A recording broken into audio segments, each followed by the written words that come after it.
attract us that much. And thank you very much for finding the time to be here with us. This is Irie's first guest lecture for this year. And I think we're starting it in a very, very befitting manner because we have Ms. Yasmin Sooka, who's no stranger to Irie. Last year she gave another most fascinating talk. It was called, she was answering the question, in fact, did the Truth and Reconciliation Commission address the legacy of apartheid, or is there still unfinished business? To most of us, she does not require much introduction. To those who do not know her, Ms. Yasmin Sooka is Executive Director of Foundation for Human Rights.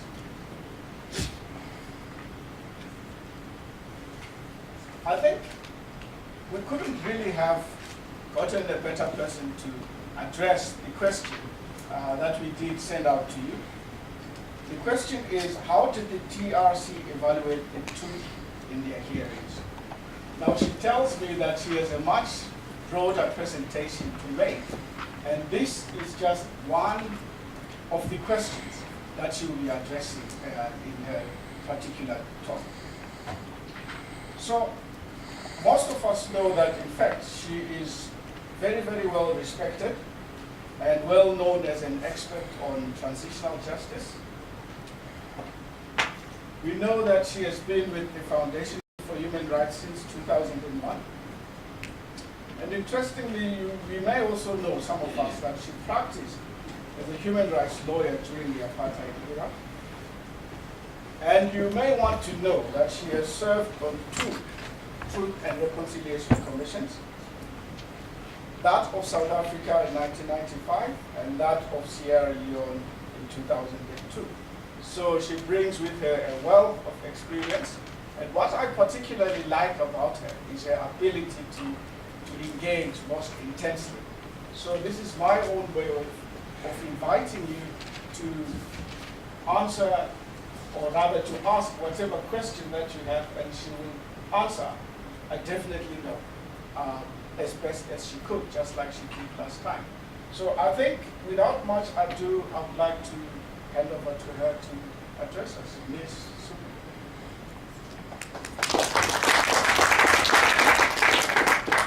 Thank you, everybody, and I must say it's a great pleasure to, am I supposed to switch this on? Please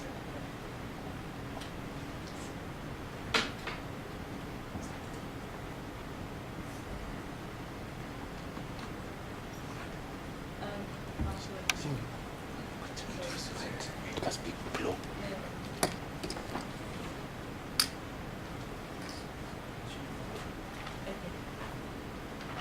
Better, right. You know, when I looked at the question of how does a truth commission, you know, look at this question of the truth, it struck me that this is probably one of the most contentious issues that truth commissions have to deal with.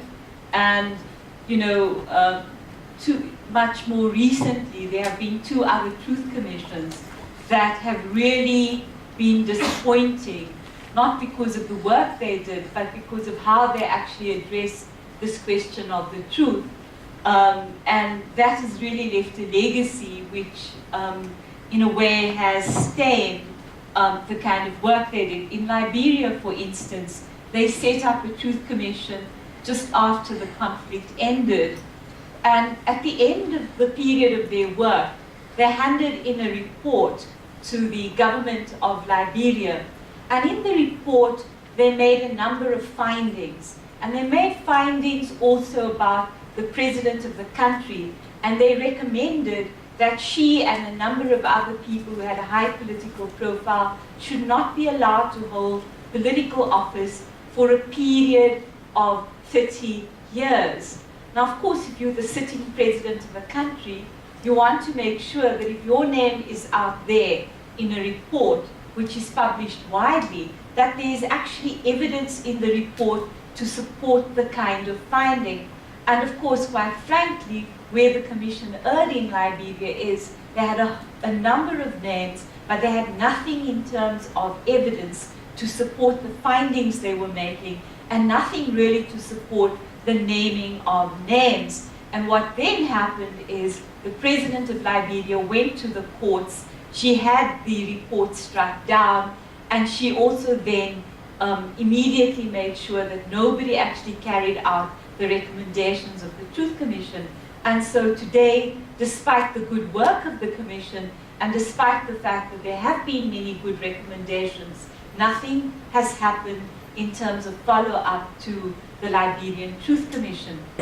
This year, too, in Kenya, Kenya has had a Truth Commission, and I think one of the visiting professors from WITS, Professor Ron Sly, served on the Kenyan Truth Commission. Kenyan Commission made two fatal errors. Number one, they agreed to give an advance copy of the report to the newly elected President of Kenya, who is being besieged by the fact that he's also an indictee of the International Criminal Court. President persuaded them that they should delay the report to allow the elections to take place. And then secondly, he asked them to remove critical names from the report. And what that led to is a real question about the independence of the commissioners and also whether the report could be trusted. And so despite the fact that the Kenyan Commission did a relatively good job, today in the field of, in the international community, there are real questions around whether or not you can rely on the Kenyan Truth Commission's report. And of course, the Kenyan Truth Commissioners were split, with many of the international commissioners actually writing a dissent around the question of leaving out these names. So one of the most controversial questions that truth commissions actually deal with is this question of how they're going to address the question of the truth, and secondly, how they're going to make sure that when they do name names, that is supported by the evidence in the report. What I'm going to do, however, is to take you very briefly through some of the theory and the normative framework that underpins the work that truth commissions do. Then I'm going to take you through how this truth commission was set up and how its three committees actually looked at this question of the truth. I'm going to show you two clips, one from an amnesty hearing dealing with the chief of our intelligence services at the time, Craig Williamson. He was a student here at WITS. I think at one point he was the head of NewSAS, and he actually infiltrated the student body in such a way that he was close to many of the revolutionaries of our time, and many of them felt absolutely betrayed when they discovered many years later on that in fact he had been a spy for the apartheid state. I'm also going to show you a hearing clip from one of the persons on the other side, Robert McBride, who is the chief of police of, I think, Ukeruleni until such time as he was chucked out. And Robert was, of course, the bomber responsible for the Magoo bar bombing in Durban during the apartheid years. Robert was put on trial, he was convicted, and he actually served his time. But he came to the Truth Commission to apply for amnesty, and one of the things you will see is how bitter still many of the victims are. Now, I show you you could actually tell the story of the Truth Commission through the cartoons that one of our most famous cartoonists, Jonathan Shapiro, who signs himself off as Zapiro, you could tell the story of the transition in South Africa by just having a good look at his cartoons. And you can see this is one of the first ones that he did in 1996, and it shows you the dilemma, in a sense, that the Truth Commission was set up to deal with. And of course, the huge gulf that there is between finding the truth and, of course, beginning to build national reconciliation in South Africa. Now, when we deal with the subject, I think it's very important that we locate it in international law and international norms and standards. And in the 1970s, the late 1970s, the Human Rights Committee, under the Subcommission on Minorities in the UN, were very concerned by the fact that in Latin America, you had many of the military dictatorships giving themselves amnesties. And so what they asked this rapporteur, he was a French lawyer called Louis Joannet, they asked him, in fact, to look at what was happening in the world around the question of gross human rights violations, and particularly the question of amnesties. And what Joannet did is he produced a report, and in fact he developed a set of principles called the Principles to Combat Impunity. Later on, Joannet's work was in fact refined by another international expert called Diane Orentlicher. And in fact, the principles then became known as the Joannet-Orentlicher Principles to Combat Impunity.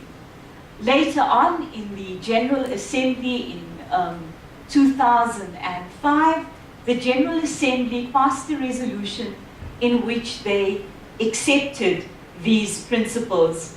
And what the principles actually set out are what we call the right to the truth, or the inalienable right to the truth, which victims have to know the truth about what has happened to a loved one or to oneself, and to know the fate and whereabouts of loved ones. And that includes the right to know who did it, when it happened, how it happened, and where and why it happened. Now that's one component of the right, that of the individual. But Joannet also talked about what is called the collective or the societal right.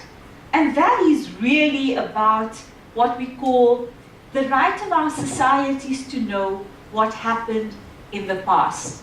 And that means that we have a right to expect from our states that they set up mechanisms to ensure that we know about the past and that there can be no negation of our history. This is very, very important, particularly in societies which are divided, because what usually happens is those who win usually write the history of what has happened in the past. And what Joannet Orentlicher said is that it is absolutely critical that we as a society expect that our states will provide the measures that are necessary to ensure that our societies know about what happened. And the way in which Joannet framed this is the state has obligations, and victims and societies have rights. Because how many of you, and many of you were part of the detainees movements during the 1980s and 90s, would know that it is usually the victims who often have to search for what has happened. What Joannet did is he turned this around and he said, this is the duty of the state. Why is the right to the truth, of course, important? And really there are three things. One, it's to, in fact, build accountability.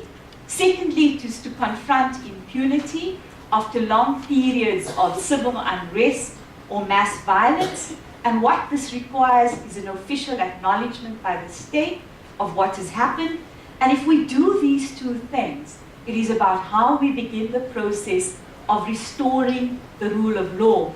And you can understand what that meant in our country, where we had a state which after 1980 pursued criminality and in fact became a criminal state when it set up death squads. And many of you will know that the question of South Africa before 1994 was a state ruled by legality and ruled by law rather than rule of law, with the government officials believing that if they passed a law to deal with what was immoral or illegal, that would be okay. But what we didn't have was obedience to what is called the rule of law. Now, what we should also remember is that there are many different mechanisms to deal with the right to truth. And in the last 15 years, we have seen the development of many, many different measures. The most popular one, of course, is a Truth and Reconciliation Commission. The second is, of course, a mapping project. And if you follow the work, for instance, in the Congo, in Libya, and in Syria, you will note that the High Commissioner for Human Rights set up a number of mapping commissions to actually begin to map out the violence that was taking place in the DRC, what was happening in Libya, and of course they are beginning to look at what is happening in Syria. You also have formal commissions of inquiry, and I think Judge Richard Goldstone served on a number of commissions of inquiry internationally, particularly around Gaza, and that has become another tool that is used by the UN system to look at what has happened in the past. You also have a number of unofficial commissions, and I'm not sure if any of you are from Zimbabwe, but there was an official commission of inquiry into what happened during the Gurukundi massacre. But of course that report didn't see the light of day. And so what the Catholic Church did together with, I think, the Legal Resources Center, they in fact began to conduct their own inquiry, and what that led to was a very powerful report which today still stands the test of time. Then of course you have a number of what we call historical clarification commissions, and this was what the commission in Guatemala was called when it was set up partially by the UN. Reparations is also a tool that is used in many countries to facilitate the right to the truth. Memorialization is also a very popular tool that is used in many countries to continue to facilitate the right to the truth. And of course the question of access to archives. Any Truth Commission or Commission of Inquiry, they will tell you that it is absolutely impossible to get to the truth without having access to the archives. And one of the things we tell many activists in countries which are experiencing conflict or when they move into a post-conflict phase is that what they need to seize almost immediately are the archives. I'm not sure how many of you have followed the trial of Rios Montt in Guatemala. If you have, you will know that one of the reasons it was possible to indict him and prosecute him is because one of the former chiefs of the investigation bureau in Guatemala was called out one day to a warehouse where there were a number of documents which were lying in absolute disarray. He was able to retrieve them. They were then held by the Swiss government for many, many years. And of course, when it was possible, when CSIC was set up in Guatemala, they had access then to these documents. And the investigators for CSIC were able to trawl through these documents, and that was then used to mount the indictment. And of course, when the Truth Commission in South Africa began its work, very soon on, we were told that in the annals or the archives of the state, there were a lot of archives that were already being, papers were being shredded. And the Truth Commission, together with, I think it was Lawyers for Human Rights, we mounted an application in 1996, and we thought that we managed to stop some of the shredding. But I'm sure that there was a lot of other documents that were shredded in the process. So these are really some of the mechanisms which in fact are used to begin to look at truth-seeking. Now, of course, we need to go back to why we needed to set up something like a Truth Commission in South Africa. I think all of you know that apartheid was declared a crime against humanity by the United Nations, and that during the years of apartheid, tens of thousands of South Africans and people in the neighboring countries, in fact, suffered serious human rights violations at the hands of the state, and that in fact these violations amounted to crimes against humanity. Now, South Africa, of course, in protest left both the Commonwealth and the United Nations. And what we know from our history is that after 1980, before 1980, you had many massacres in the neighboring countries bordering South Africa, because this is where the liberation movements had many of their camps set up. And to punish these countries for harboring the liberation movements, in fact, the Defense Force and the police mounted joint raids into these camps. And of course, it's not only South Africans that died. There were also not just combatants who died, but often just women and children and unarmed civilians. But of course, after 1980, after 1984, after the Nkomati Accord was signed and you had the setting up of the United Democratic Front in South Africa, you also had the townships, and you had a policy of making the townships ungovernable. What the government of the day did is they then began to set up death squads in South Africa, and those death squads targeted anybody whom the state considered to be an opponent. And one of the reasons for this, of course, was the fact that when people fell from the 10th floor in John Foster Square, or when people died by slipping on soap, what happened often was that an inquest needed to follow. And the government couldn't really deal with the fact that South Africa was increasingly under international scrutiny because of what was happening in our prisons. And it was finally the death of Neil Agate, in the custody of the police, that led the government, in a sense, to mount what was then a counter-revolutionary strategy, and that then involved setting up these, these units, both in Vlakpaas. You also had the CCB in the military, and you had a number of other clandestine squads which were funded by the state, and their job was, in fact, to find out who were people that were, in fact, probably opposing the policies of the state, and that usually led to their disappearance. And of course, what followed often was a killing. And of course, for many, many people, we still don't know what has happened to them. In fact, one of the young people whose cases we have followed, Nokatula Simalani, at the end of this month, it will be 30 years since her disappearance, when she was abducted under in the parking garage in the Carlton Center. And that's just one of the stories that we're still pursuing in South Africa.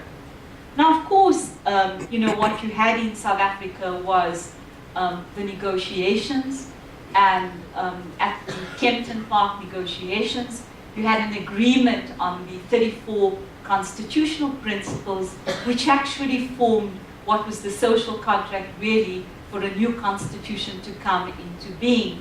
But there were a number of very important compromises. And these compromises, I think, continue to haunt South Africa today. One of the compromises related to the fact that there would be no nationalization of land, and that the economy itself would remain in the hands of those who held it. This year we celebrated, or commemorated really, 100 years since the passing of the 1913 Land Act, which really completed the dispossession of black people from the land that they owned. And if we look at the land restitution policies of the government, even on their own figures, less than 13% of the land has been retransferred to those who held it. And that raises a real question of instability and future instability for South Africa. Another compromise was, of course, the one which led to the Truth Commission, in fact, being established. And this was the compromise on the question of what would happen to those who had been responsible for the crimes of apartheid. And we hear, these are the stories that are always told about what happened at the stroke of midnight before the interim constitution was going to be signed. The generals were pressuring President de Klerk to ensure that they would walk away with a blanket amnesty. And of course, on the side of the ANC, there were many, and particularly the human rights activists, who were in fact supporting those who were negotiating. We were saying we needed to have Nuremberg-style trials. And of course, the politicians found a middle ground, and they said that there would be an amnesty. Now, this clause, of course, is written in some of the most lyrical language. People credit the writer Andre Brink with having written it. But, you know, it talks about there's a need for understanding, but not for vengeance. There's a need for reparation, but not for retaliation. A need for Ubuntu, but not for victimization. And of course, the Truth Commission was seen as the vehicle for achieving this accountability and national reconciliation. Now, many of us, of course, after this process felt betrayed when we were told the next morning by people who had mentored us that they had agreed to this amnesty. And I remember the First Minister of Justice, Dalla Oma, saying to us, well, you guys, and he was very vulgar about the way he put it, he said, you can criticize and piss from the outside, or you can agree to be part of making this process work. And he said, remember, it can end up being an amnesty that will be behind closed doors. And that forced us in civil society, and of course in our discussions with particularly the churches and the religious community, in beginning to ask, how should we in fact begin to deal with this question? Now, this was happening at a time when there was a great debate that was taking place in the world around the question of whether states have an obligation to punish, and whether once they come to power, the new state should punish, or whether what they need to do is to consolidate the peace process first, keep alive the possibility of accountability. And, you know, I can send this reference to you, but 3 of the most important essays on this point were letters that were exchanged between Carl Nino, who was advising the Argentinian president at the time, and Diane Orentlicher, who had assisted with the drafting of the Joannet Principles, and later, of course, this was known as the Joannet-Orentlicher Principles. And so when this question of amnesty came to, was beginning to be discussed in the public arena in South Africa, there were many, many human rights groups across the world who were in fact beginning to send submissions to the portfolio committee that had been set up to deal with this question. Well, we all were confronted with how we should respond. And I remember there were, I think, 50 human rights NGOs. We got together with the South African Council of Churches, and of course the South African Catholic Bishops' Conference and the WCRP. And what we began to do is we began to discuss this question of what did it mean and how should we respond to it. I remember I was in Italy at the time when this happened, and we raised money from, I think it was an American donor, and we then used that money to hold consultations in churches, with church communities, because this is really where the victims were. And we, the human rights activists, we were taken by surprise, because the victims were saying that if President Mandela, and he was not president yet, was willing to reach out, and the way they put it was to forgive, then that's what they trusted. And that was our mandate. And what the victims said is, we want to be able to confront the perpetrator, we want to be able to ask them why they did it, and we want to be able to ask them questions.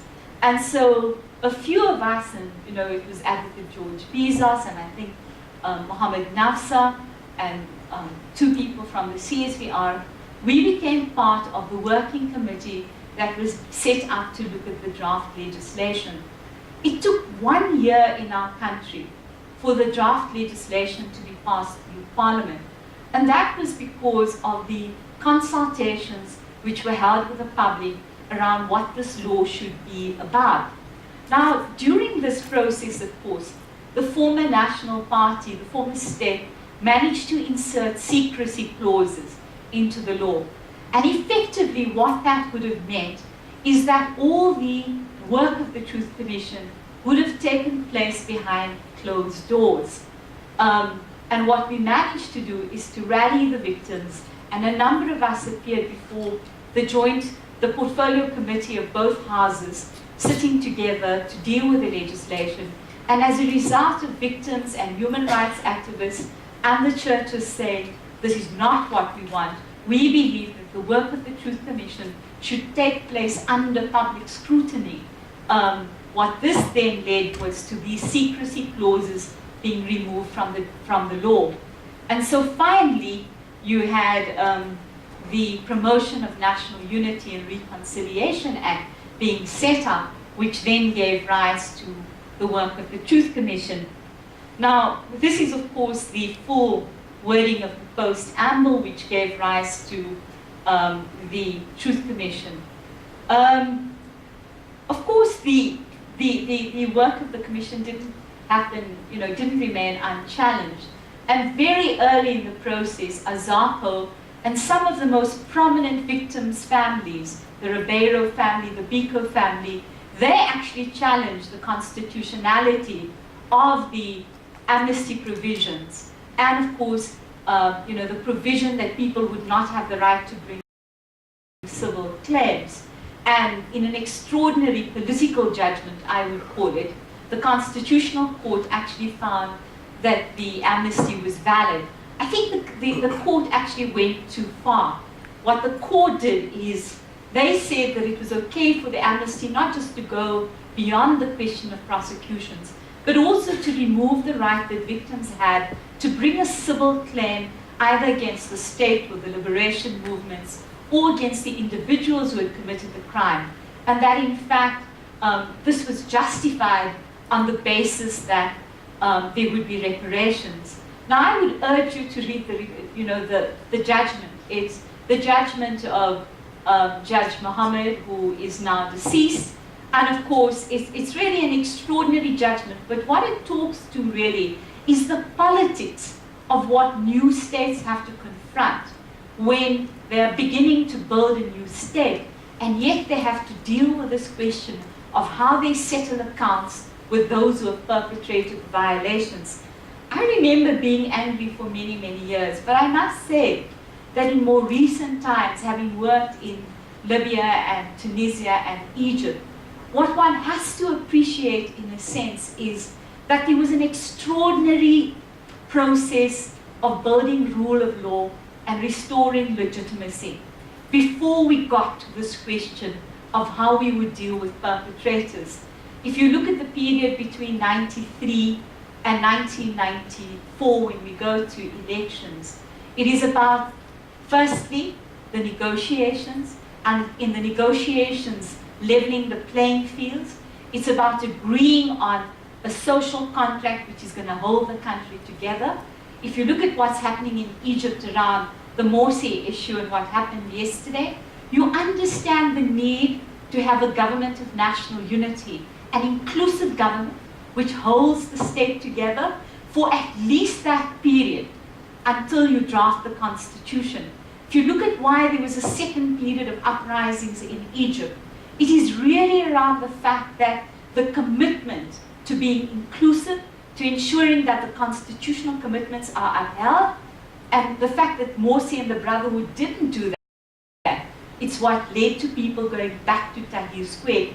And if you look at what is happening in Tunisia, there's a great fear that the Islamic Brotherhood is beginning to consolidate power behind the scenes. And what people fear is what that will lead to is the exclusion again of minorities and the human rights community. And this is, I think, what, if you look at South Africa, and I think Mahmoud Mamdani said that in a recent address that he gave, that it is absolutely critical to look at this institution building period before you begin to look at how you're going to deal with perpetrators. And there's a really good reason for that. If you look at the fact that when you don't win a war, the people who sit at the table include the perpetrators.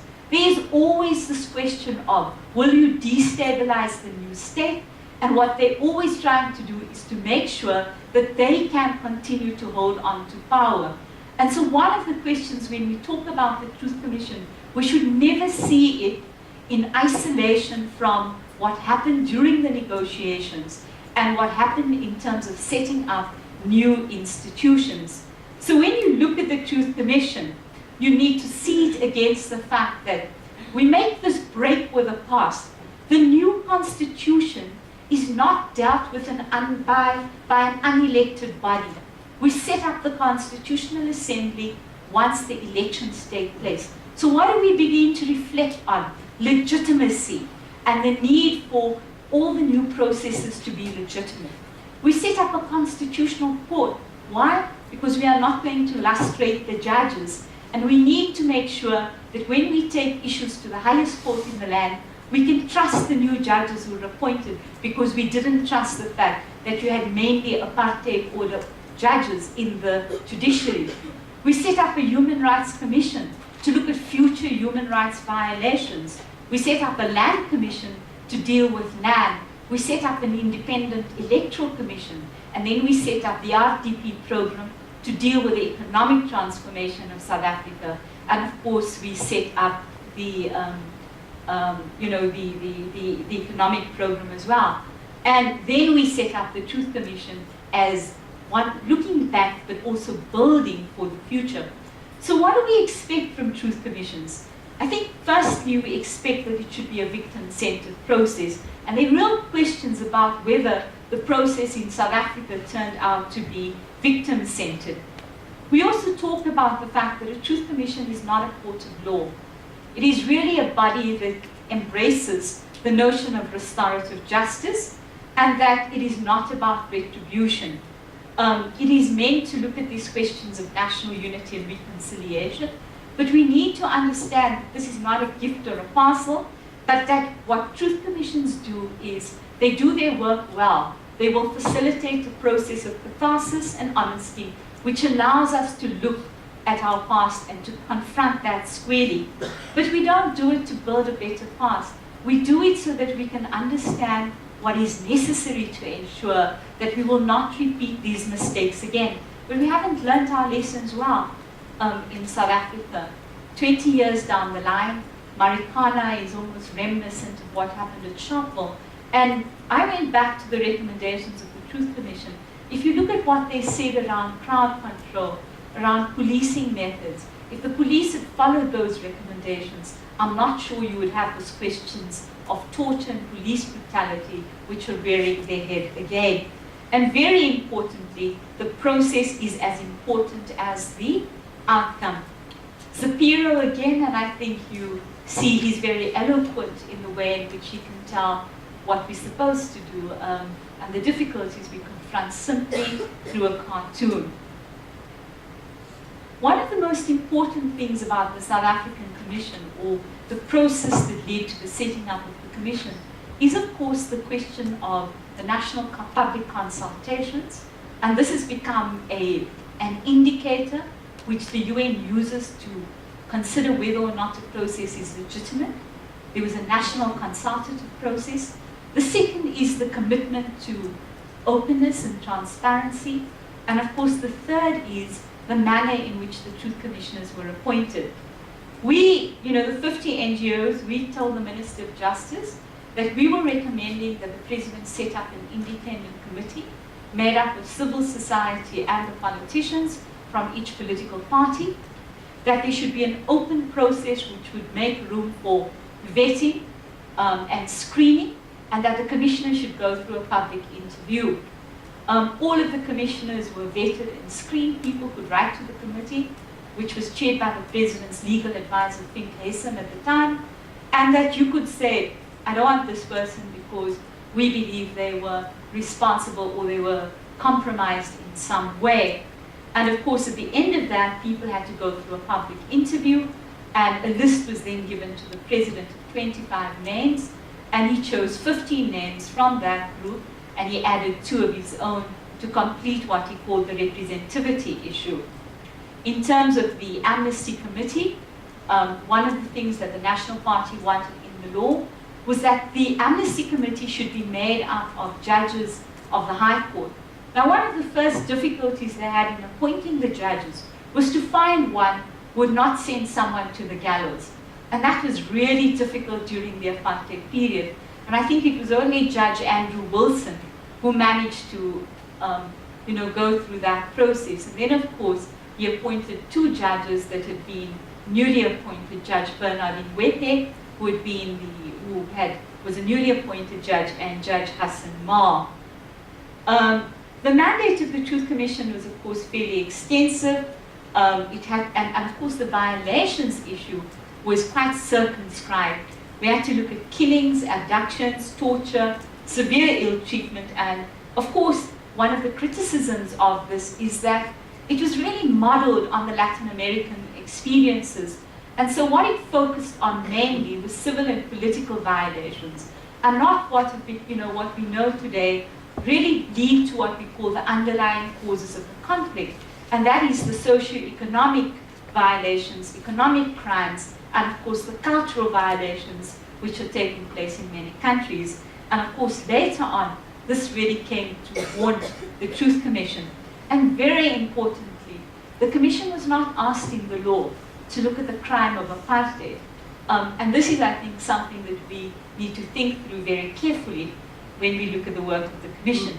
In terms of the temporal mandate, it was initially meant to look at violations that took place between March 1960, the date of the Sharpeville massacre, so it was a symbolic issue, and that the 6th of December 1993.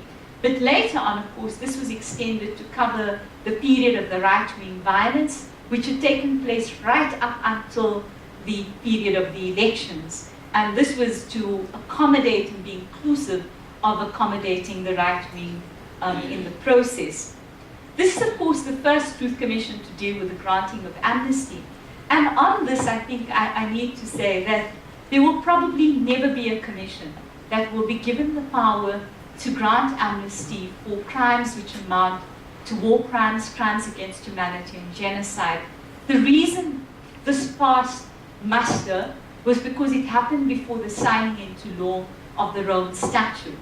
And in fact, after Sierra Leone, when the Lomé Peace Agreement was signed, the UN entered a reservation on the peace agreement in which they said the UN can never be a party to any amnesty for these serious crimes. And today it is understood as a norm in international law that you can never have an amnesty for crimes against humanity, war crimes, and genocide.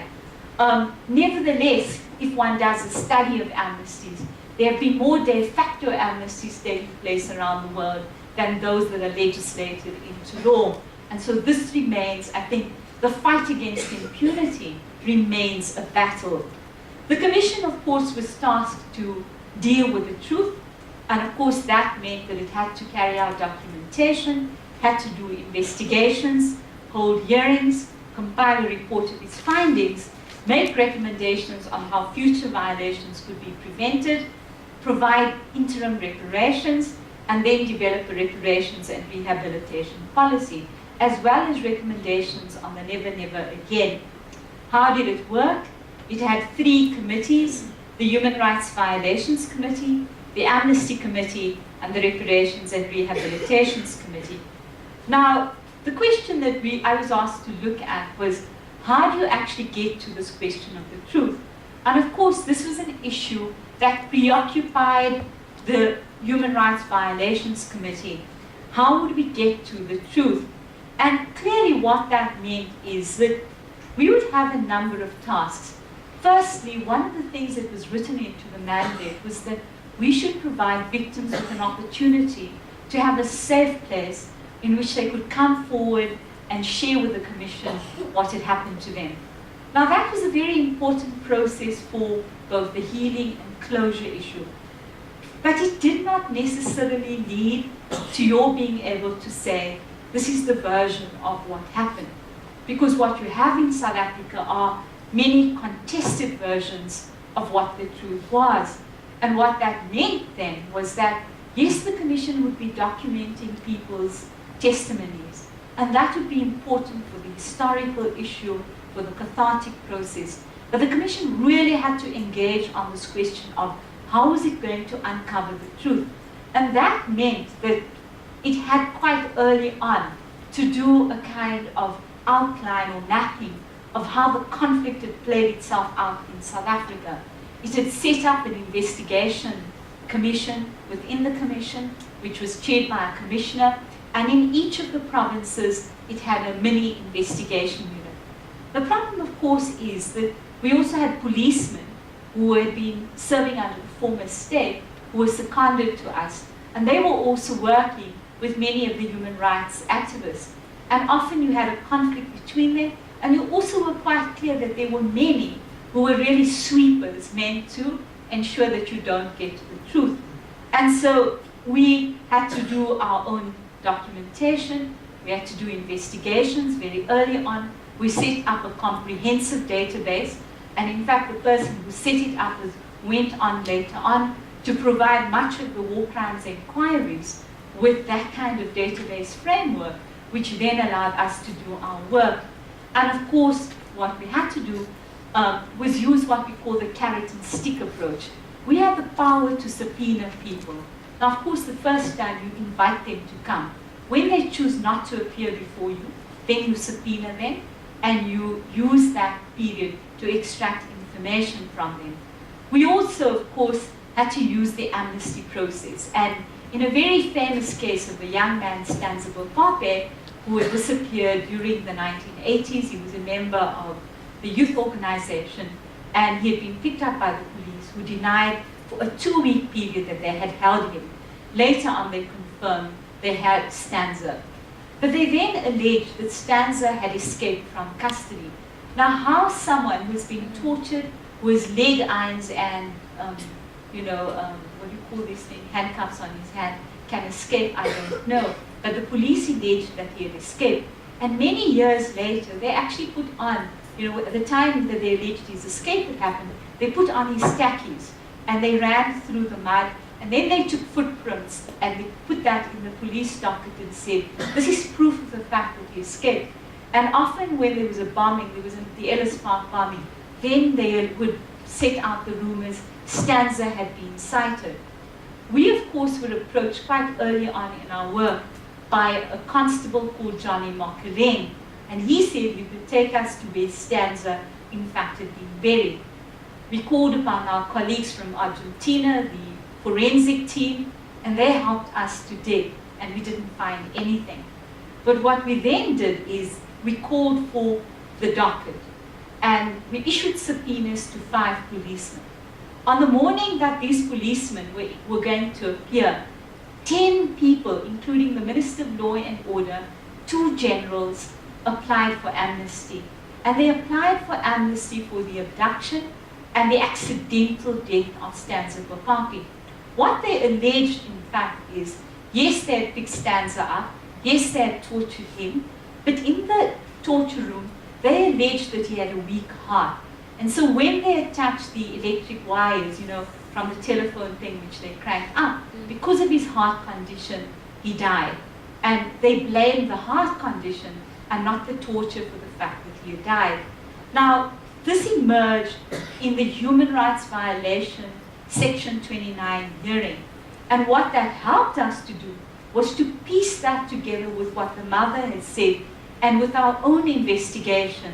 They later alleged that they had thrown his body into the Komatipoort River.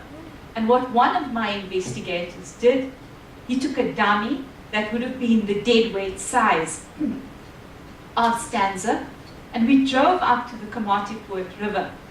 And we said, now tell us how you did it. He couldn't even pick the dummy up from the boot, and it was very clear that he was lying. He was a general from the East Rand, the eastern part of the police services. And that made us realize there was something really fishy about the story. But the Amnesty Committee, of course, was made up of judges who, in my view, took a very narrow, legalistic perspective on how they dealt with amnesty. They didn't really look at international human rights law on the enforced disappearances or abductions issue, and they gave them amnesty for the abduction. The question of the missing body remains an issue. And of course, when we went to see Stanza's mother, she said, till you bring me back the body, I can't ever put closure to this. Today, of course, if you drive through Pretoria, I think one of the names of the streets has been changed into Stanza Bopape Street. And while that, form of memorialization may bring some closure for the mother, the fact of the matter is that this remains an outstanding issue. And what I'm trying to illustrate is this is how the Truth Commission worked. We would issue subpoenas to people that we had information on. And if they thought, because they weren't sure about what information we had, then they would apply for amnesty. They didn't come to the amnesty process because they were genuinely committed to getting this off their chest. What they wanted was an expedient way of ensuring that they would not be prosecuted. Secondly, that they would not have civil claims filed against them. And they only came if they thought you had information. And that placed an enormous stress on the Commission. Because if you look at the way in which the ICTY or the ICTR works, they have hundreds of investigators. They're only able to bring one case in maybe like a 5-year period. So it tells you about how we had to work smart, but also under enormous constraints. One of our very enthusiastic investigators one day rocked up at the, one of the military bases, and he demanded access to their archives. And the military went to the highest level. They went to President Mandela, who referred it to Thabo Mbeki and President de Klerk. And there was a bit of a démarche with the Truth Commission on why we had rocked up in this way without giving the military defense notice of the fact that we were going to seize records. And what happened, I think, became, in my view, one of the most monumental mistakes made by the Commission. We agreed that in future, we would forward requests for information through a nodal point, which the military set up. I would call it a fudging point, because things just got stuck there. And so what we learned about what the military was doing was through what I call the joint military police operations, and of course through the renegade military officials who came to the Commission and to the archives and material that we were being given by our investigators. I was very fortunate.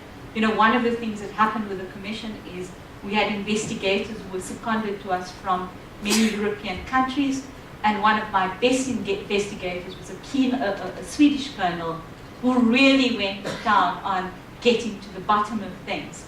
And that really, really helped with how we got to this question of the truth. Now, of course, a very important area for us was the hearings, because the public hearings gave the victims an opportunity to speak to the Commission and to tell their story. But often you would see, you know, the victim cry. I think sometimes the Archbishop would cry, and it's become a really very sensitive moment. But it became even more difficult when you sat in the amnesty hearings, because here you had these very hardened perpetrators who were coming there kicking and screaming. They didn't really want to be there. And also it was a really terrible process, because your wife, your family, your church didn't really know that this is the kind of things you had got up to. And now suddenly you were confessing them in public. It was often a contested space, because they would give you some truth and not enough truth, and you would have to try and find how you got to that. And so very soon we agreed that there would be, you know, what we called a low-level corroboration process, which we would use on most of our ordinary victims' cases to make findings that people had in fact suffered a violation, and that we would use 2 independent sources to corroborate that, but that for our big findings or window cases, we would have to do proper investigations. And that meant we had to pay our research teams, and key investigators would look at these window areas, because after all, we were expected to tell the country what had happened during the past. Now, you know, the Commission was really constrained by the amount of times it was in court. And it started with one of the victims, I think, mothers. She had read in a newspaper that Dirk Coetzee, who had started up Vlakplaas, had said that yes, he knew who the killers of her son were. And she wrote to the Commission and said, I want to make this statement, and I want to appear before the Commission, and I want the Commission to find out what has happened to my son. A number of the policemen were involved in it, and they were from the Eastern Cape, including Gideon Niveau.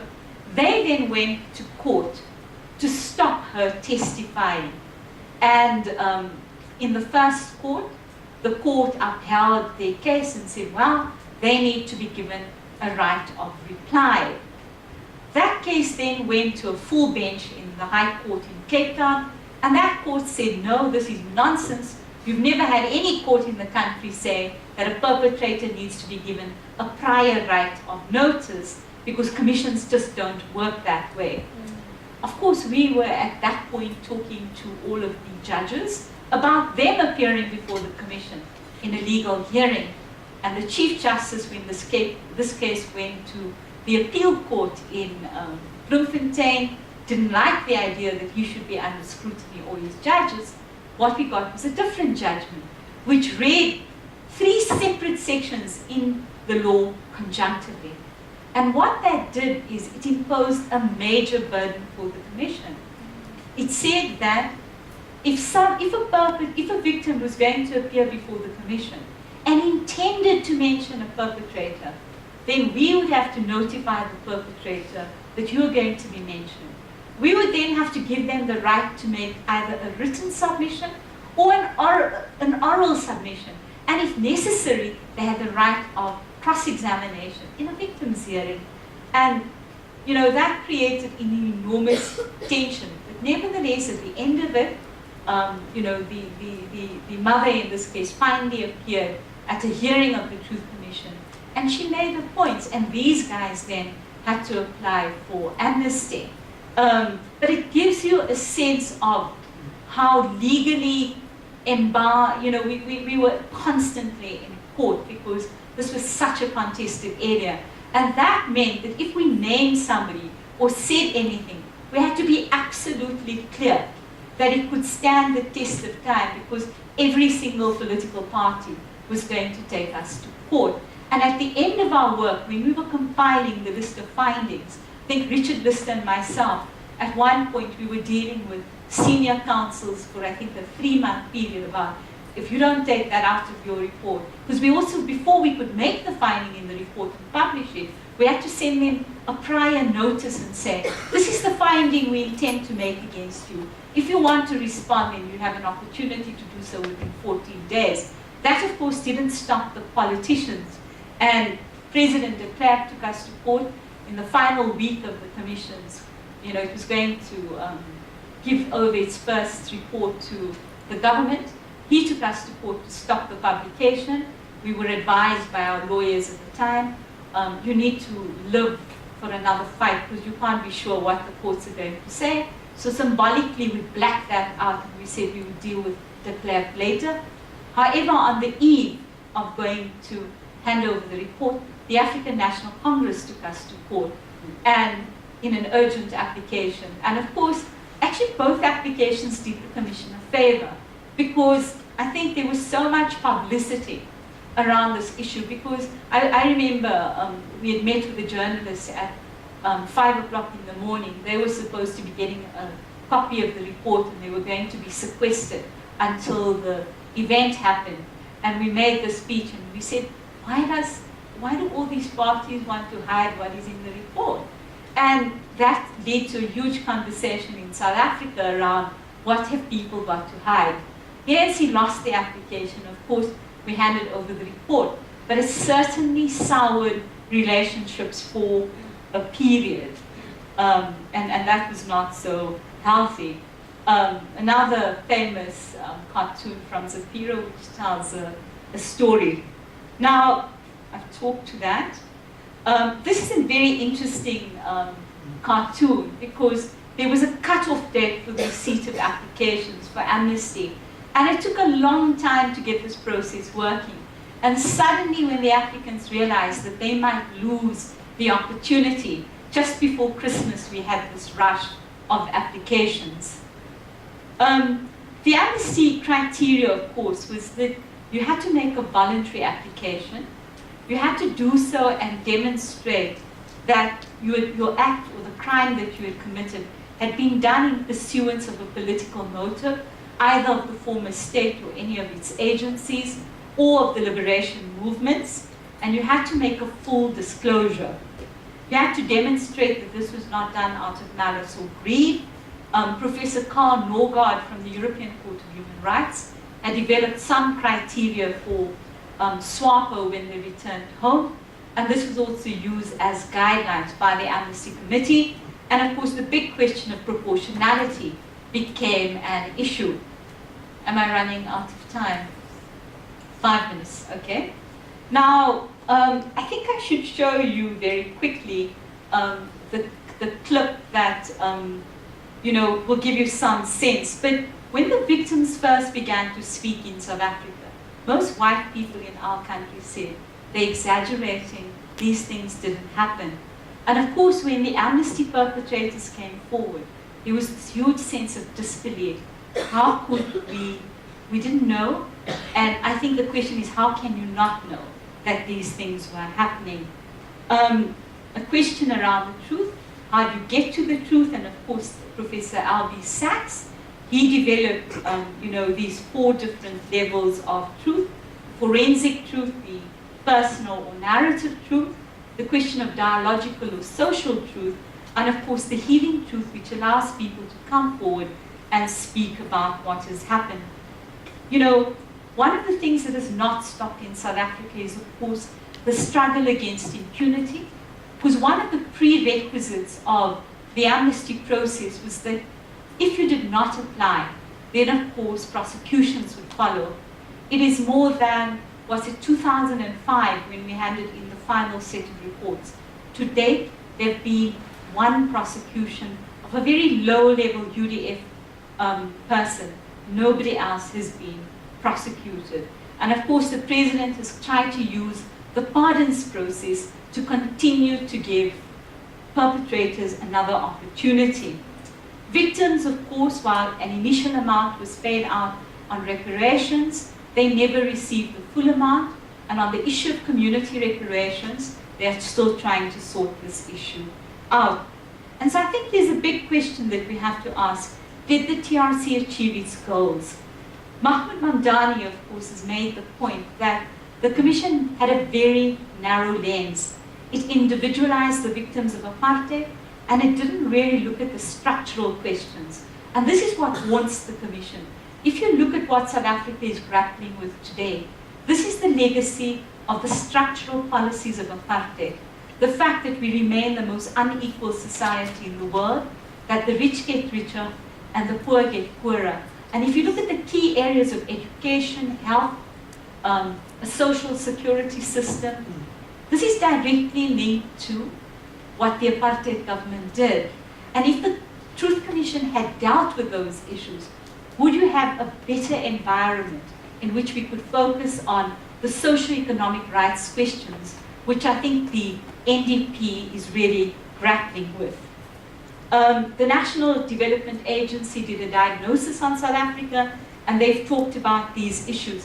But there is an enormous anger with the victims and the broader category of victims in South Africa, because they ask themselves the question, 20 years down the line, how have our lives changed? Yes, we live in political peace, but if you look at whether we enjoy peace in our country, I think that remains a big question. I'm going to show a short clip so you can just get a sense of what this was about. Just escape from here.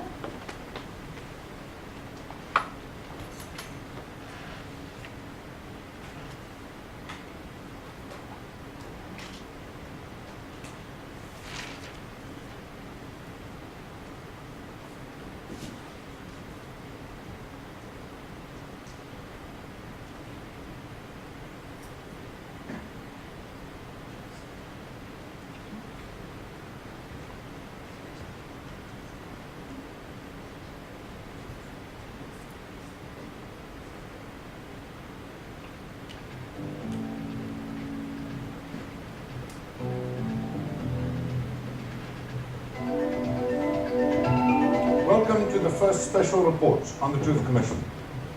The Commission's first hearings were held here in the East London Town Hall, and it's been a week of raw emotion.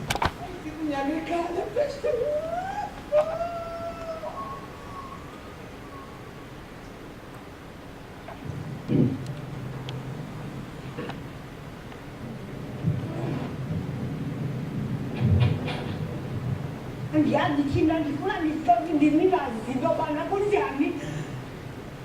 just heard in the door the police were banging with their guns and they kicking the door. And we all just jumped up. We didn't know what to do because there was no one else there. It was only the three of us. We heard the anguish of widows, of mothers, and the victims themselves, telling tales of disappearances, of torture, murder, and of suffering. We listened to their pleas for more information on the circumstances of the crimes and the names of the perpetrators. We will tell their stories tonight. We'll also show you some of their testimony. But tonight we will also introduce you to a man who has murdered dozens of anti-apartheid activists. They were brutalized, they were savagely assaulted, and they were ultimately killed. What was your role in the assault? My role was to choke them, to strangle them and choke them. This policeman will tell in chilling detail how he helped murder the husbands of 3 of the widows who gave evidence this week. They said they would only be able to make peace with their loss once they knew how their husbands had died and who had killed them. Let's listen to their stories. Monica Godolozi, Elizabeth Hashe, and Nomali Galela are the widows of 3 leaders of the Port Elizabeth Black Civic Organization, the men known as the PEPCO 3. During the early 1980s, Kwakwahuli Godolozi, Sipho Hashe, and Champion Galela became targets of the security forces, and their families suffered continuous harassment. They last saw their husbands on the 8th of May 1985, when the PEPCO 3 mysteriously disappeared. They now accept that their husbands must be dead. I never buried my husband. My wish is that since they killed him and his friends, I would like the Commission to investigate where they were killed, how they were killed, and why they were killed. We'd like to know the killers. The killers should come forward to confess that yes, we killed them. We killed them. I'm asking for assistance. I've never liked doing that. I'm a proud person. I still don't like it. Now I would even ask for assistance from my enemy. I would like the Truth Commission to assist me. I would even like the Cox evidence to be followed up, because I would like these people to reveal the whole truth. Tonight we will give the PEPCO families some answers. Colleague Jacques Poe takes up the story. Flood plants. Until recently, the base of the police counterinsurgency unit. For 13 years, Vlaklas killed and assassinated anti-apartheid activists. In May 1985, Anaskawi, a former ANC guerrilla that was turned by the security police, received an instruction from his commander. The court gave instructions that we should go and help Port Elizabeth police because there is some chaps who were making Port Elizabeth ungovernable, and those people had to be eliminated. The people who had to be killed were 3 United Democratic Front activists, Mwawoli Godolozi, Sipho Hashe, and Champion Galela. They led the Port Elizabeth Black Civic Organization, the so-called PEPCO 3. In March 1985, they had organized a 3-day stay away in the Eastern Cape. Their campaign played a major role in making the region ungovernable. On the 8th of May 1985, the PEPCO 3 disappeared. They were never seen again. To this day, their disappearance has remained a mystery. But now, Germa Marcella has decided to talk. For several years during the 80s, Germa Marcella was based at Vlakplaas. He says his job was to kill anti-apartheid activists. How many people have you killed as a security policeman? Well, as an individual, it's hard to say how many, but collectively we killed between 30 and 35. Why did you kill these people? It was instructions from the head office, it was instructions from the immediate commanders. Like people like to cook. People like to cook, and if you don't do these killings, they kill you. His commander in 1985 was Colonel Eugene de Kock.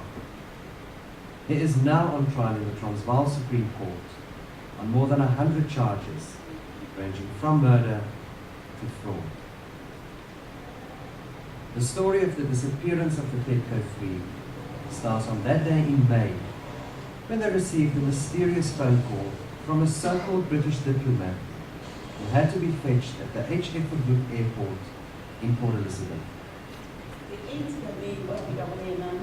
In 8 May, my husband came home with Mr. Hash. They were from their offices, and he was carrying food so that I can prepare that for him.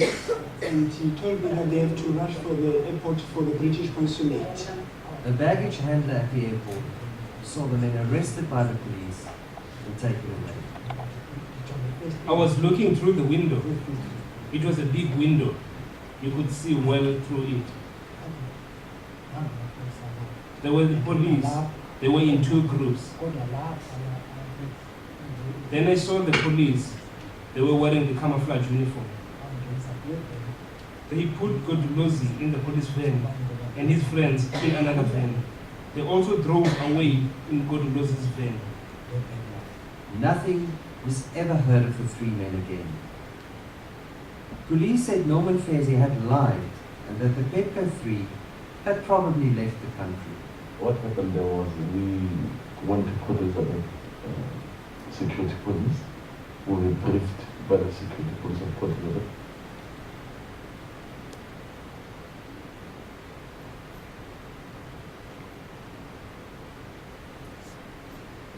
I think what you have, of course, is a glimpse of how the Commission had to piece these things together. Eugene de Kock, of course, remains one of the only policemen who, in fact, was in the, these death squads who actually stood trial, who was convicted, and probably remains one of the few people in South Africa who, in fact, has had to serve out many life sentences for the crimes that he committed. But there's a really key question. Where did the orders come from? How was it possible for these death squads to operate with impunity? And where are the politicians? Now, we don't have time today, but it would really be interesting if you looked at the hearings we held on the political parties. They came to appear twice before the Commission. On the first occasion, it was their show. They told us what they had done during this period. They spoke about their policies. And then the second time they came, this is when we grilled them. And on these key questions, Mr. de Klerk, for instance, talked about his bad apple theory.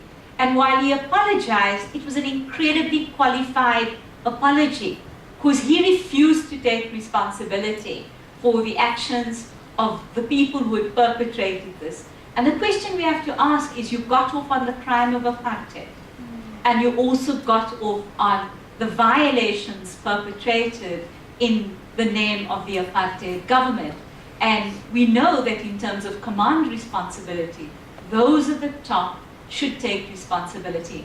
On the side of the liberation movements as well, they had to answer questions about many of the botched up operations, which in fact didn't affect just security policemen or combatants, but which resulted also in the loss of life of many civilians. And of course, while the Commission agreed with them that their cause was just, what we made mention of the fact is that in the means that they use to execute their just war, often they crossed the line. And so what we found really was that after 1980, the apartheid state, this was not about communism. This was preserving the rights of a small white minority, preserving privilege. And in that name, they set up these death squads to take out anybody who opposed the state. And in the case of the liberation movements, we made it very clear that they had also committed violations. So I think that has laid the basis for the conversations we should have today, which is about how do we guard the democracy that we have? How do we guard our constitution? But how do we deal with this very difficult issue, the socio-economic rights legacy, which the Commission should have looked at properly. You know, we should have held hearings on those things, and we didn't. And that's because even within the commission, there was a lot of contestation. We were modeling what was happening outside. So I hope we have time for some questions or not at all. We do have it. Good, okay?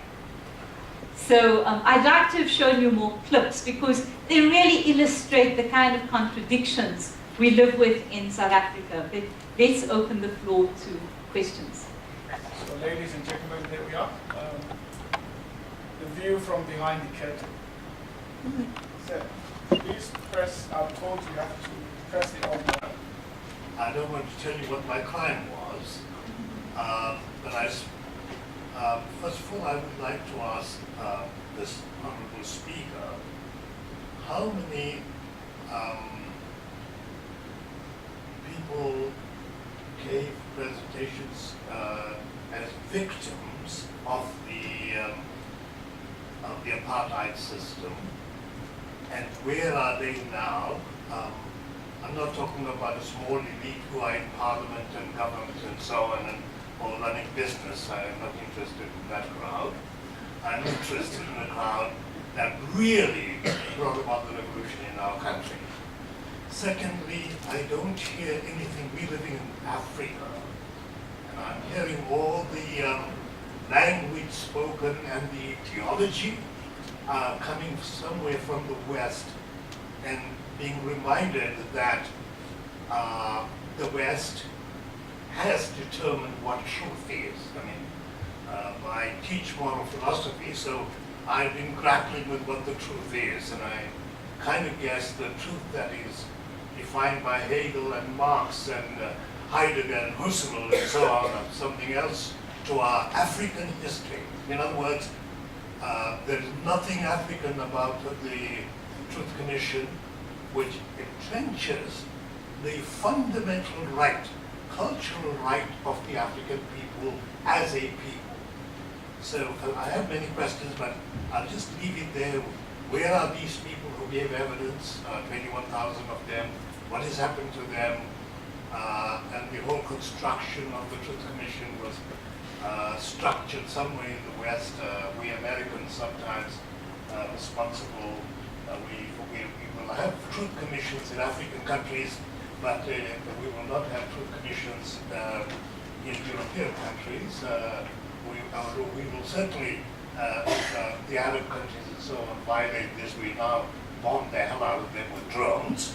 But when a particular European group is involved in the struggle, we always have truth commissions to forgive people. So I'll leave it there. Thank you very much. Which is focus on brutality of hawkers and foreign nationals. My question, firstly, I saw a lot of people who are crying from the TRC, also a former political activist. I just want to know, during the process of TRC of the hearing, they were counseling for those people who were crying in terms of healing? That's the first one. The last one, I don't want to say it's a failure. Maybe I see it one of the things which made TRC not to reach its fullest achievement of being appointing a priest to the chairperson instead of a person who's got a legal background.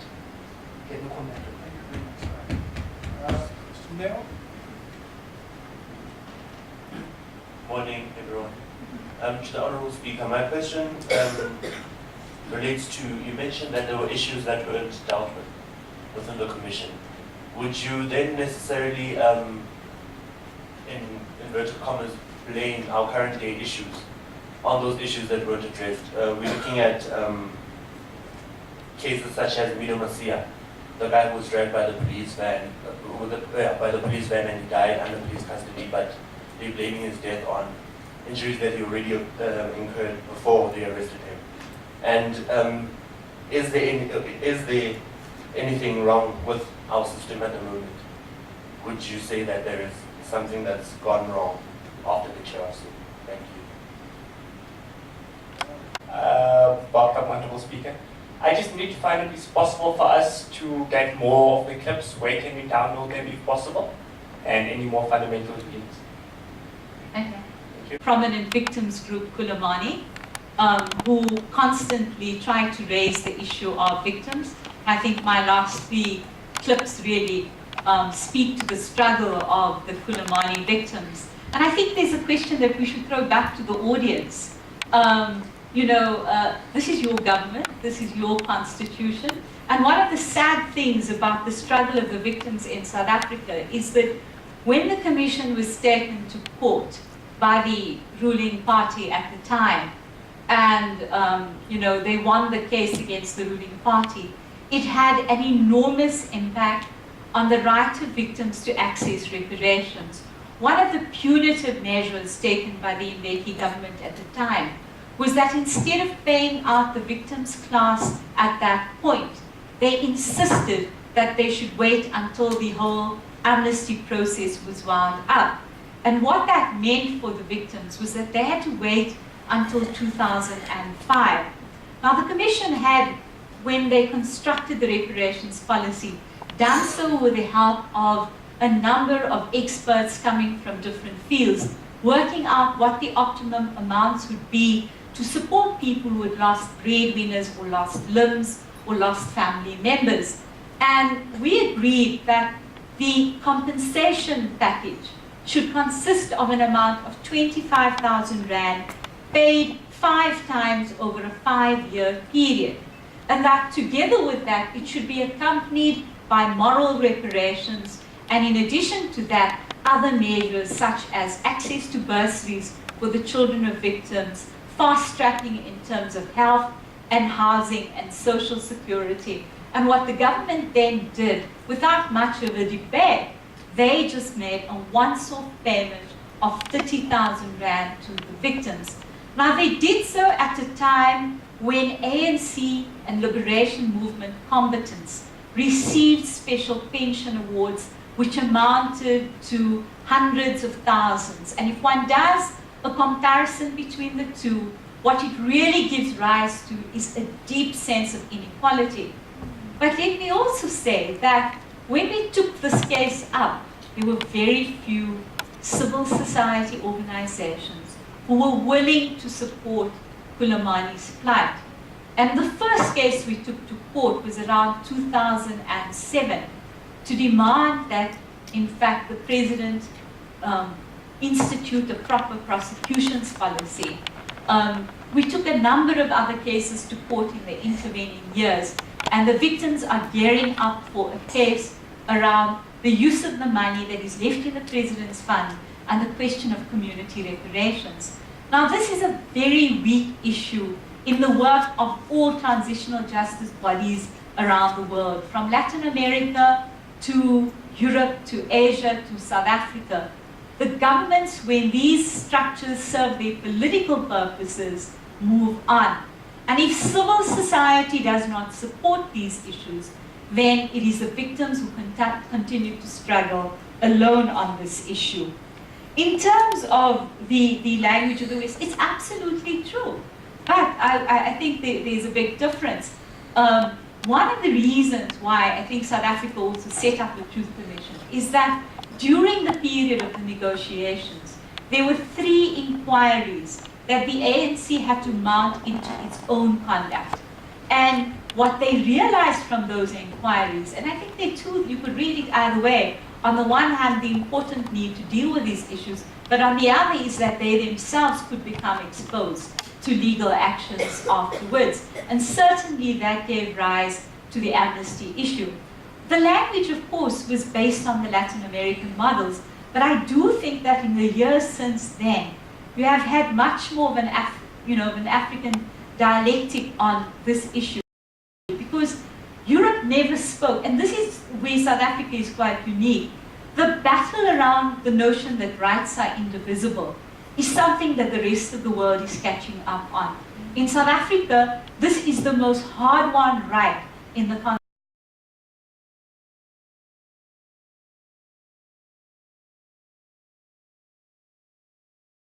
Constitution, which we have not fully made use of. The fact that socio-economic rights under our Constitution is justiciable. Now, of course, if you look at the way in which the Commission was constructed, the question of a focus on civil and political rights. That is because they were so influenced by the military dictatorship transitions and Latin Americans who were visiting South Africa, that the language came mostly from there. But if you look at the commissions that have followed after Sierra Leone, Kenya, etc., we have chosen to go the other route. And I think there's also a big reason. There's a real sense in the region, and this is true of Asia as well. Can you afford to prosecute? It's a huge question. I mean, I came into the commission as a prosecution advocate. I was coming there to learn about what would happen so we could take these cases up. Who do you prosecute? Prosecutions are generally selective. Very important processes, but in our context, when we did try to prosecute during the life of the commission, General Malan, Wouter Basson, our chemical and biological warfare expert, the question, of course, is judges, many of whom also remain committed to the old order. Yes, there's been transformation, but we couldn't be sure. And secondly, the question of evidence. And so, in a sense, what we adopted was a model which would also take into account, I think, much of the needs of the victims. And that's much more of an African approach, really, than a Western approach. There is no doubt, of course, and I think that's the debate for another day, the hypocrisy of the international legal system, which has seen the setting up of an international court, which mainly has tried perpetrators from the African continent. 3 cases, of course, have been referred by African countries themselves. So there's a great deal of hypocrisy there too. But I think until we see an international structure that tries those responsible for what happened in Iraq, what happened in Afghanistan, I think the question of hypocrisy will remain.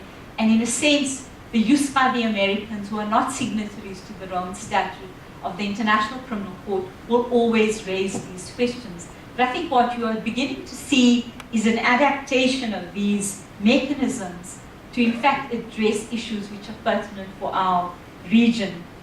In terms of counseling, yes, there was counseling. But in a country where the counsellors sit in the urban areas, how long is that counseling going to last, and who do you train? And that was an issue that confronted the commission. But you can provide counseling for a short period, but counseling is something you need for long term. And you would make referrals, but often it would be voluntary, because this is a problem in the way the universities deal with these issues. How many students get places to go into their masters in clinical psychology? I think 20 in each university, to serve a population of 35 million who need this kind of attention. I think there's a real question for the universities about whether they produce enough people, or whether we should be adopting what many other countries are doing, which is training lay people, which is what the Truth Commission did as well. The question about the priests, actually, you know, that was a surprising issue for me. I don't think priests, and I do think that there were probably too many religious people who believed in reconciliation, but I think we had enough lawyers. In my committee, we were 10 of us, and we were hard-line lawyers who didn't look at the reconciliation issue often. And I think that's something, what was important about someone like the Archbishop is he had an enormous sense of morality. He really believed that, like Mandela, he really genuinely believed that the country needed to find a space for everybody. And having worked in many countries in the region and in North Africa, I can tell you, you really need a notion of inclusiveness, a recognition of plurality, because this is something, if you wipe it away, you see Egypt today.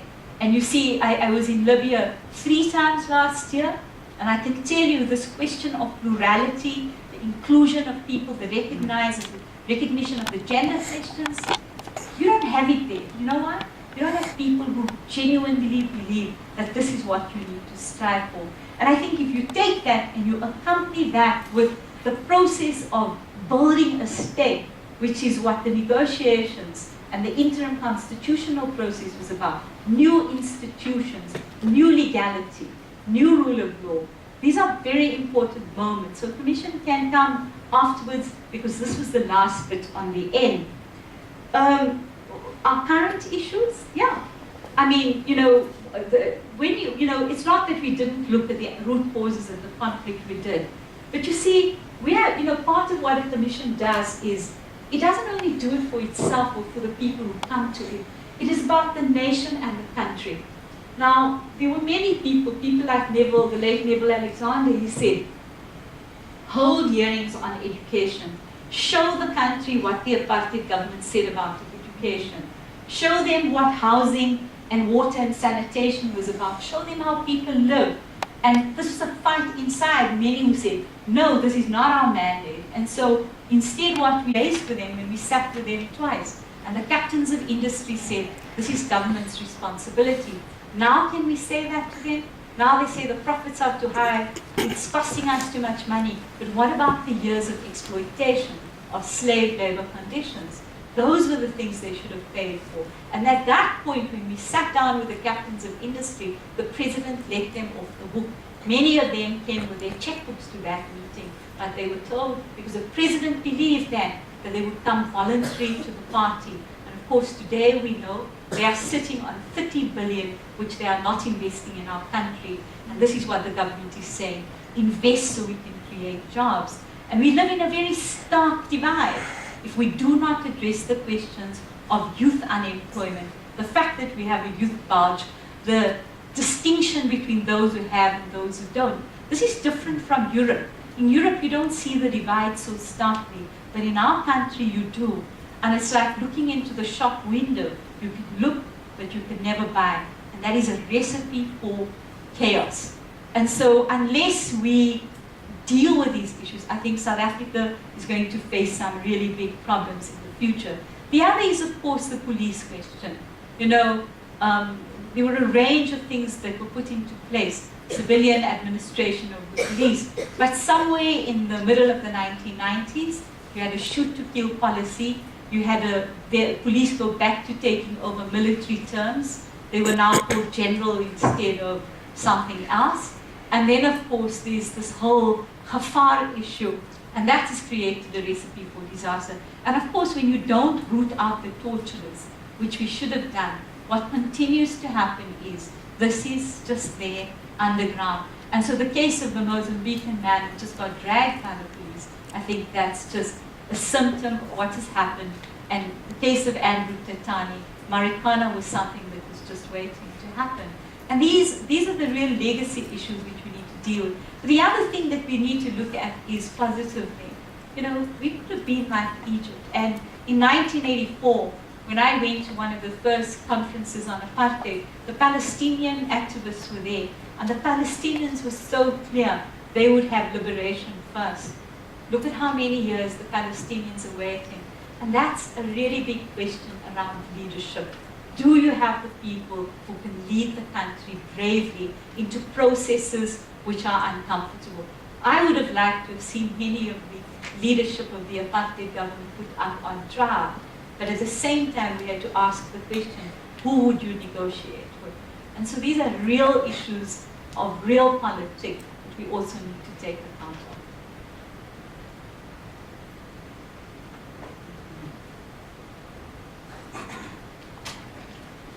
Ladies and gentlemen, I'm sure you agree with me.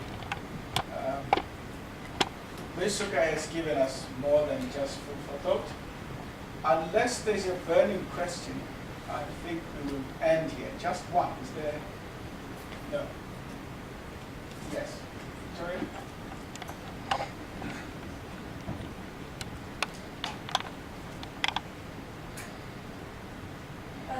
Hi, my name is Victoria and I'm an exchange student from Brazil. And I have just 2 questions, if that's okay, if there's still time. Thank you. One of them is about comparing the process, the reconciliation process here to the work of the National Truth Commission in Brazil. There are some questions that came up to my mind, and one of them is about the question of amnesty. Because we have an amnesty law that was passed during the military dictatorship in Brazil in 1979, that is still working. And since the creation of the Truth Commission, there is some debate in Brazil about whether the law should be dropped. as it was in other countries in Latin America. And some people will argue that maybe it wouldn't be so productive since most of the crimes were committed around 40 to 50 years ago, and many perpetrators are already dead, and maybe that will just bring up old hatreds. And other people will say that this could undermine the process of truth-seeking in the country, since the perpetrators will not come forward to speak if they knew they could be prosecuted for that, or that the access to archives could be restricted because of that. And I would like to know if you think that these arguments are valid for keeping the amnesty law. And another question is about the National Truth Commission in Brazil. It has a mandate to look just at the crimes that were committed by the state, since the human rights violations, since they were committed in a much more systematic and massive manner than the ones committed by the people who were fighting against the military regime. And I'd like to know if you think that the fact that the Truth and Reconciliation Commission looked at crimes committed by both sides, how important it was for the national unity construction. Thank you. I think that on the amnesty question, and Brazil, of course, is part of Latin America. If you look at the work of the Inter-American Court and the Inter-American Commission, they've been very instrumental in striking down amnesty laws, which have then led to national courts actually dealing with it. And you look at Chile, for instance, 15 years after the Truth Commission, and Argentina 20 years after the Commission, they went to court to strike down the amnesty laws. And what has then followed has been an incredible period, particularly in Argentina, where almost on a monthly basis you have military officials, even though they're very old, being indicted. However, I think that in the Brazilian case, the question of sequencing is one that always comes up. And my view is that maybe it would be better, and I have spoken to some of the commissioners around this issue, that the Truth Commission does its work. And that one of the questions it looks at is what has been the impact of the amnesty law. And I think that, the commission, like the Kenyans did, they had to look at this question. I think then you can look at, the importance of having the amnesty law set aside. I think there will come a moment when that will happen. And I think it's important because amnesties do breed impunity. I'm not sure how many of you saw the Business Day this morning, but again, there's a suggestion of another amnesty for, I think it's debt or something. And our government is very fond of amnesties to wipe away issues. And I think that what it creates in a sense is, within the state, is a sense that if something bad happens, well, one way of dealing with it is just wipe it out. And we've heard that debate on the arms deal. So I think that there's a timing question, and no doubt when the Commission's work is over, it will have to look at that issue. On the question of looking just at the role of the state, I think this is a very old-fashioned way, and Latin America kind of initially followed that trajectory of looking just at the role of the state. I think in countries where the issues are contested, and where you have an enormous amount of crimes also on the other side, and you see that in Colombia, where, of course, they want to look at the crimes of FARC, but they were not so willing to look at the crimes of the military. And I think that it's important to be able to look at both. But there is no doubt that under international law, the crimes committed by a state are seen much more seriously than the crimes committed by the liberation movements or rebels or military structures. And you can't really even the balance between them, because the one is the state. And so I think in this country there was a view that in order to be even-handed, one would have to look at both. Of course, it was a very good reason for why they chose to go that way. It's also because of the question of the damages issue. But in South Africa, for instance, there was a debate with the liberation movements throughout the work of the Commission. They didn't believe initially that they needed to apply for amnesty. And that is because they said that their acts were committed in the course and pursuit of a just war. And the Commission said, well, if your act or the crime you commit qualifies in terms of the criteria, then you should apply. And it was quite a standoff at one point, but then they had a mass application, and the Amnesty Committee handled that very stupidly. But you also see a large number of liberation movement people applying for amnesty. I do think that, you know, in this country, it is quite likely that at some point we will perhaps not set the amnesty law aside, but we're going to test the way in which the Amnesty Committee made its decisions. And that's important, I think, to build accountability. Because you know, I'm one of the, sometimes I ask myself, yes, we did get some information, but did we get enough? There's so many people out there that we know we can finger. And that's why, for me, the prosecution element is so important. So I do think you need some prosecutions. You can't do all of them, but you need strategically to think about the systemic crimes. Those who are the authors and the leaders of those, they should be punished. Just one final point. Somebody asked me about you can actually go to the SABC TRC website, and I think you can download the episodes. It's a, you know, Saha did quite a good job of putting them up there. Ms. Sooka, on behalf of Ivy and Leeds University, thank you very much for sharing this talk with us. And some of the issues that she raised pertain to some of the talks we are going to have. For example, on Wednesday, the 16th of October, Nadia Benas from Middlesex University School of Law in London will be addressing the question, should multinational corporations be held liable for having done business with the apartheid regime? Next week, though, we are hosting Sipho Hotsticks Mabuse. He's a South African music legend. I'm sure most of us know him. He's also a businessman.